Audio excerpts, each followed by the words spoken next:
present. You're in the middle of non-stop good stuff on 100.5 FM.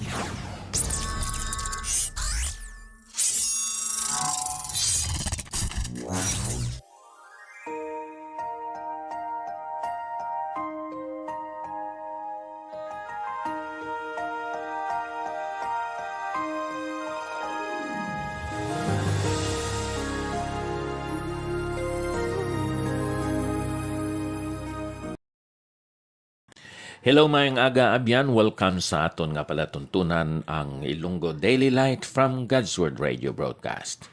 Nagalin pa diri sa Bay City Fellowship Baptist Church, Bay City, Negros Oriental. Ako si Pastor Ipaprasacar, nga karon pastor man sang Dumaguete City, Cornerstone Baptist Church. Kag amon ikaw ginaagda dira sa Dumaguete nga kung may kayunan ikaw nga ara ka sa Dumaguete, ang panimbahon sang Dumaguete City Cornerstone Baptist Church ginahimo dira sa Ilina 2 Manhattan Suites Inn, Kalindagan, Dumaguete City, Negros Oriental. Alas 5 sa hapon, tubtob, alas 7 sa gabi. Busa amon ikaw gina-inbitar sa pagpakigupod sa amon.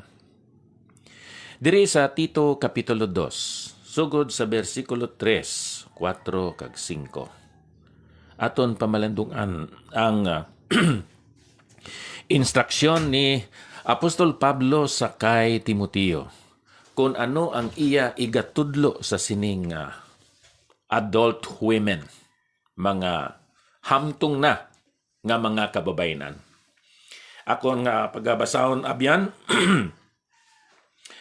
the aged women likewise, that they be in behavior as becometh holiness, not false accusers, not given to much wine, teachers of good things, that they may teach the young women to be sober, to love their husbands, to love their children, to be discreet, chaste, keepers at home, good, obedient to their own husbands, that the word be not blasphemed.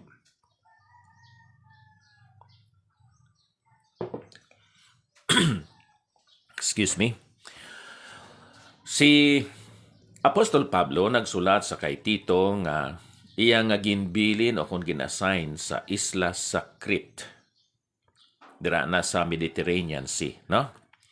Karon iya na ginhatagan sang instruksyon si Tito, I should have said Tito, no? Agod nga tudluan ang mga hamtong nga mga lalaki. Karon, tudluan naman niya ang hamtong nga mga babae. Ano ang iya buhaton? Ano ang iya itudlo? Una, ang ila nga paggawi. Regarding their manners, subo nga mga modelo, mga ginatawag naton huwaran nga mga babae. Nga kinahanglan ara sa ila ang ginatawag balaan nga klase sang kabuhi kag paggawi, that they will have sanctity, balaan nga paggawi, that they would have sincerity, not false accusers. Nga kinahanglan magkabuhi sila nga may pagpugong sa ilang kaugalingon kag indi sila magpahubog. Amoy ni ang batasan sang mga babae dito sa Krita sa panahon nga ginsulat ni Apostol Pablo ini nga bahin sa balaan kasulatan. Naga inom sang bino kag nagapahubog ang mga kababayenan. Ano naman ang ila katungdanan sining mga hamtong nga babae dira sa ilang iglesia? Ginhambalan sila ni Apostol Pablo, pinaagi ni Timoteo, nga sila mga mentors, mga modelo nga nagatudlo kag nagagiya sa ila nga mentore. Kung sa aton pa sa ila ginahimo nga mga gintutunan ining mga pamatanon nga mga babae. Ilang nga i-mentor ang mga pamatanon nga mga babae. Agud nga ining mga pamatanon nga mga babae, makaangkon man sila sang sobriety, ining pagkontrol o pagpugong sang ila kaugalingon. Nga sila hindi lamang mangin sober, kundi mahimong loving, to love their husbands, loving sila sa ila kaugalingon nga bana, and then loving man sila sa ila mga kabataan.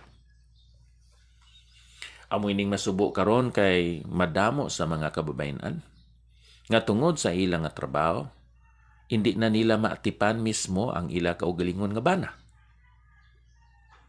Kag masubo pagid, hindi nila maatipan ang ila kaugalingon nga mga kabataan. Kay damo sang mga ginalagas nga balayran. Madamo sa mga ginalagas nga balayran tungod kay kapritso man ang ila mga kagustuhan kag handom sa ila nga kabuhi. Madamo sa mga naguba nga mga pamilya tungod kay ang asawa nagpalayo sa iya kaugalingon nga bana kag bisan pa sa iya kaugalingon nga mga kabataan. Napahilayo sila sa ila kaugalingon nga pamilya.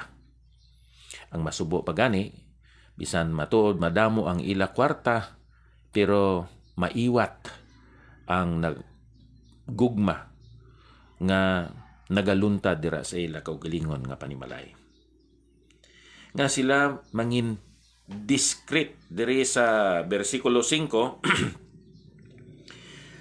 patudloy man sa ila ang mga pamatanon nga babae sa pagpugong sa ila kaugalingon kag sa pagkabuhi nga putli, maayo nga mag-atipan sa panimalay kag matinahuron sa ila nga bana. Pinaagi sini hindi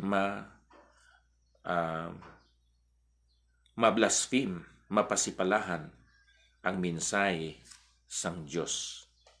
So tudloan ni Titus ang mga tigulang nga mga babae nga amo ang magatudlo sa mga pamatanon nga mga babae. Nga amoy na ang pagtudlo ni Pablo sa kay Tito, no? I should have mentioned Tito. Kaya mo ni pamatanon si Tito. Dason sikreto siya laygay sa mga pamatanon nga mga asawa. Dako ang kaygiyunan nga sila mahulog sa pagpakasala. Ang maayo nga ini ang pamatanon nga pastor magatudlo sa mga older women nga ang older women tudluan ining mga pamatanon nga mga asawa nga higugmaon nila ang ila kaugalingon nga bana. Kung sa aton pa, gusto nga ma-prevent ni Apostol Pablo ang pagkahulog sa pagpakasala, sining pamatanon nga pastor agud nga hindi siya sige istorya sa sinang mga pamatanon nga babae, mga young people, kag bisan pa sa mga young wives, young mothers. Maalam gid ang balaan nga espiritu nga naghatag sang giyas kay Apostol Pablo nga amoy ini ang iya itudlo kag ilaygay sa kay Tito. Tudloan sining mga hamtong nga mga babae ang mga pamatanon nga mga asawa na sila mangin balaan kag mangin maputli, chaste, nga sila mangin mapisan o makugi nga magpabilin sa ila balay kag indi magwa kag magsigit chismis. Nga sila magmangin maayo, nga sila magmatinumanon, magmatutom sila kaugalingon nga bana, agud nga indi mahuy-an ang grupo sa mga Kristohanon sa ila lugar, agod nga hindi mapasipalahan o kung mahuyan ang minsay sang pulong sang Dios. So, bisan amo na lang ni ang inyo makuha sa sining aton pagpamalandong. Ang mga pamatanon nga mga pastor, hindi magsigi istorya sa mga pamatanon sa simbahan. Kabisan pa, pamatanon nga mga asawa kag iloy agod ma-prevent ang pagkahulog sa pagpakasala. Let the older women teach, mentor the younger women. Na sila magigugma sa ila bana, sa ila kabataan, na sila magmaugdang, mangin putli, makugihon, o kung mapisan, mangin maayo, kag matinumanon sa ila kaugalingon nga bana. Amoy ning minsay sa siningaga, ang Dios magapakamaayo sa aton tanan. Madamo gid nga salamat.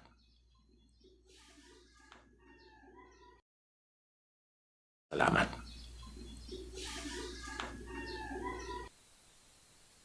Salamat.